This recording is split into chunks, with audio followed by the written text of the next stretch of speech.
Ministro. Muy bien, muchas gracias, vicepresidenta, ministro. Muy buenas tardes.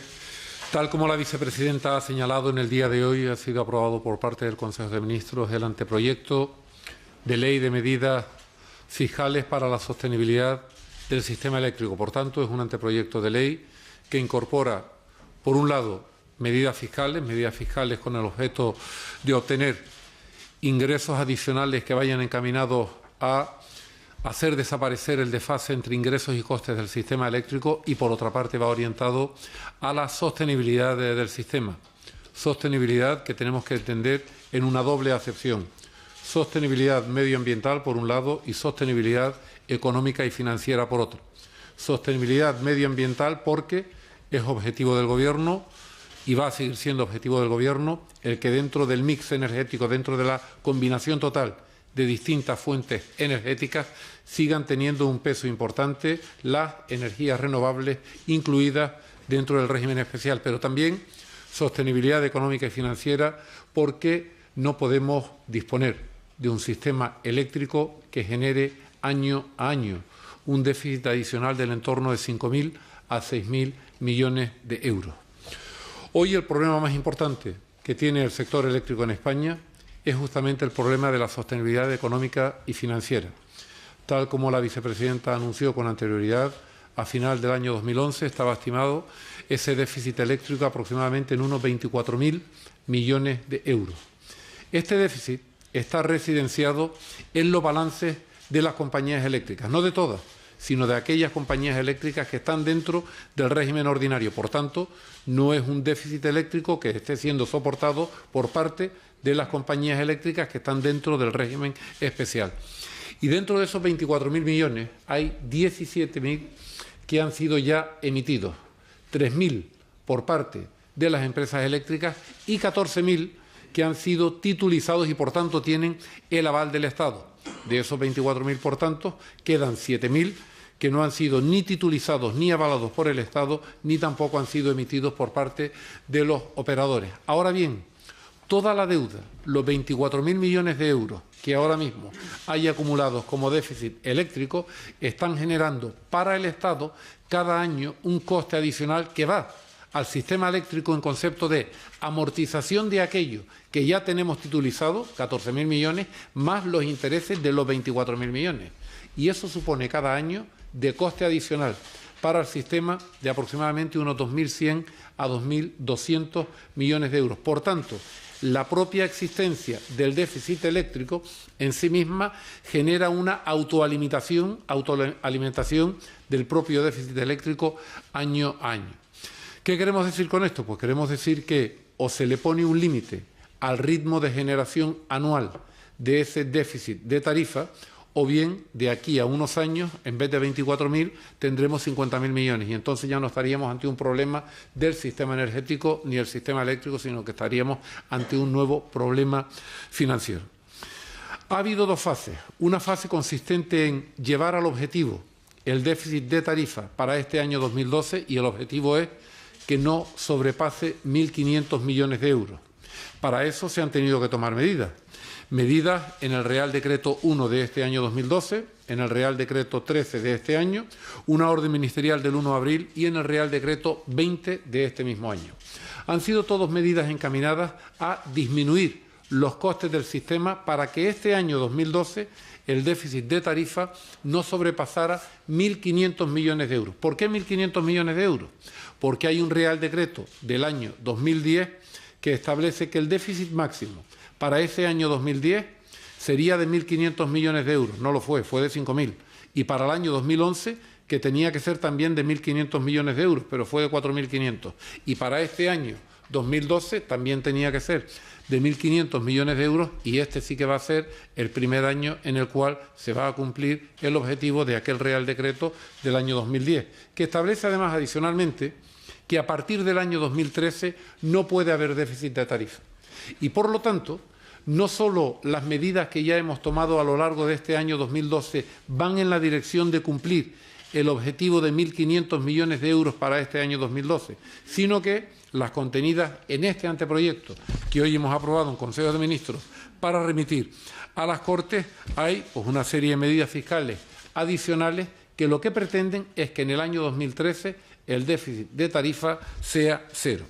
Bien, ¿qué ocurriría si no tomáramos este tipo de medidas? Pues que el próximo año tendríamos un déficit de tarifa adicional que está calculado, y cuando digo calculado, claro, porque todo esto tiene mucho que ver con la mayor o menor producción de energía eléctrica, con el mayor o menor consumo, lo cual está relacionado también con cómo vaya evolucionando la actividad económica. Si es más alta, más consumo, más producción; si es más baja, lo contrario. Por tanto, la estimación que se había hecho es que, de no haberse tomado medidas, habría un déficit de tarifa adicional para el próximo año de 5.250 millones de euros. Por tanto, el conjunto de medidas que hoy están contenidas en el anteproyecto de ley que hemos aprobado van justamente encaminados en esa dirección, que el déficit del próximo año sea cero.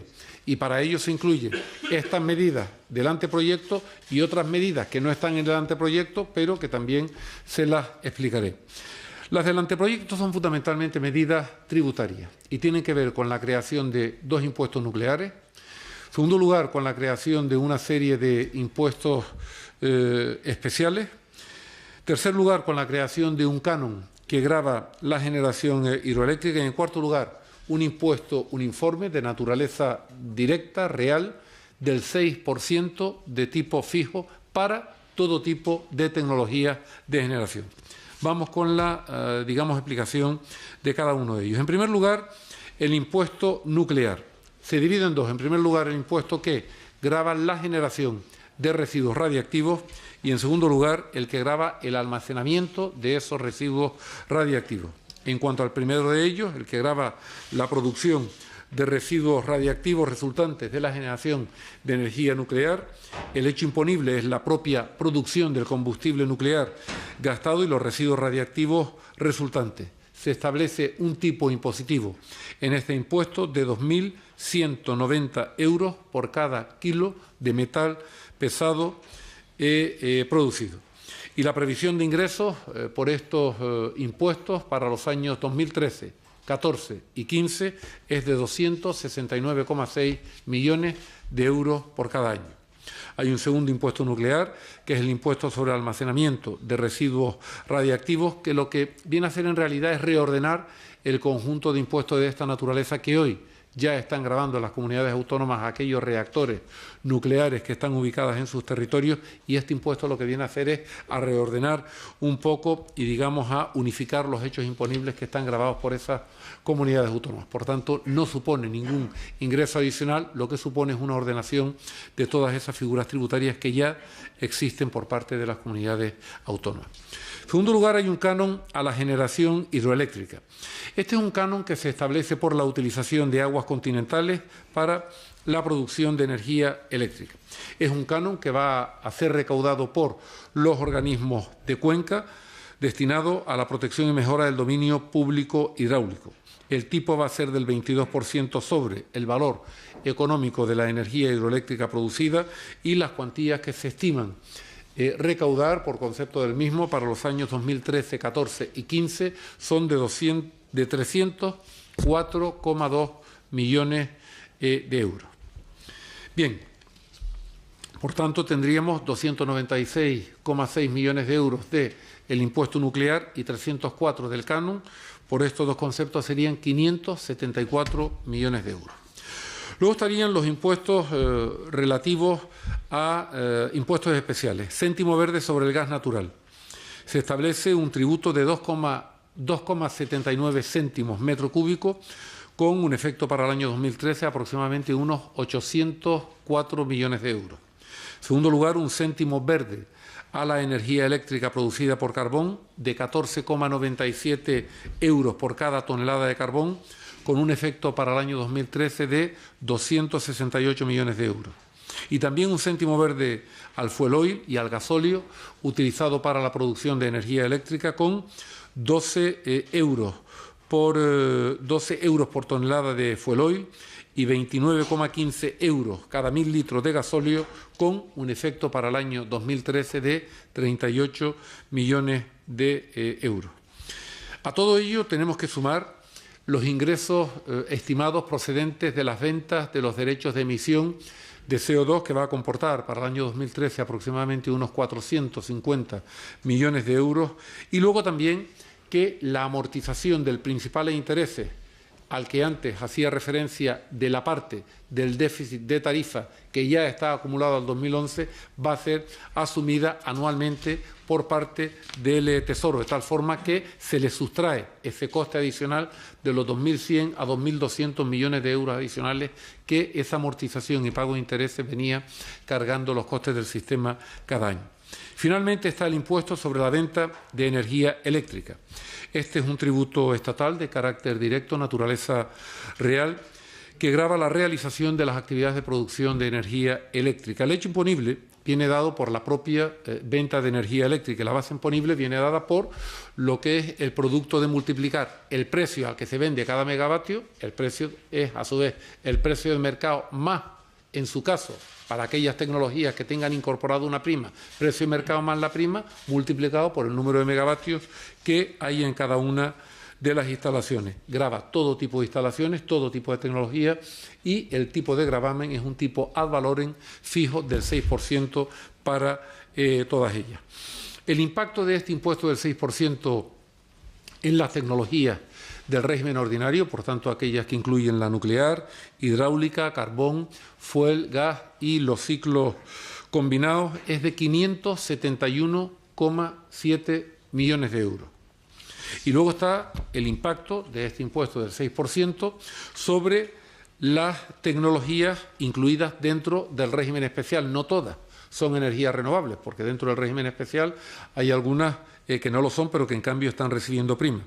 Estas son la biomasa, cogeneración, la energía eólica, la fotovoltaica, la termosolar, la hidráulica y la de residuos. El conjunto de recursos que se espera recaudar por este impuesto aplicado al régimen especial es de 688 millones de euros. Y hay una particularidad también que se introduce en la propia ley, y es que para aquellas energías renovables que utilicen en alguna parte combustibles fósiles para producir esa energía, esa parte que utiliza combustibles fósiles no va a estar primada.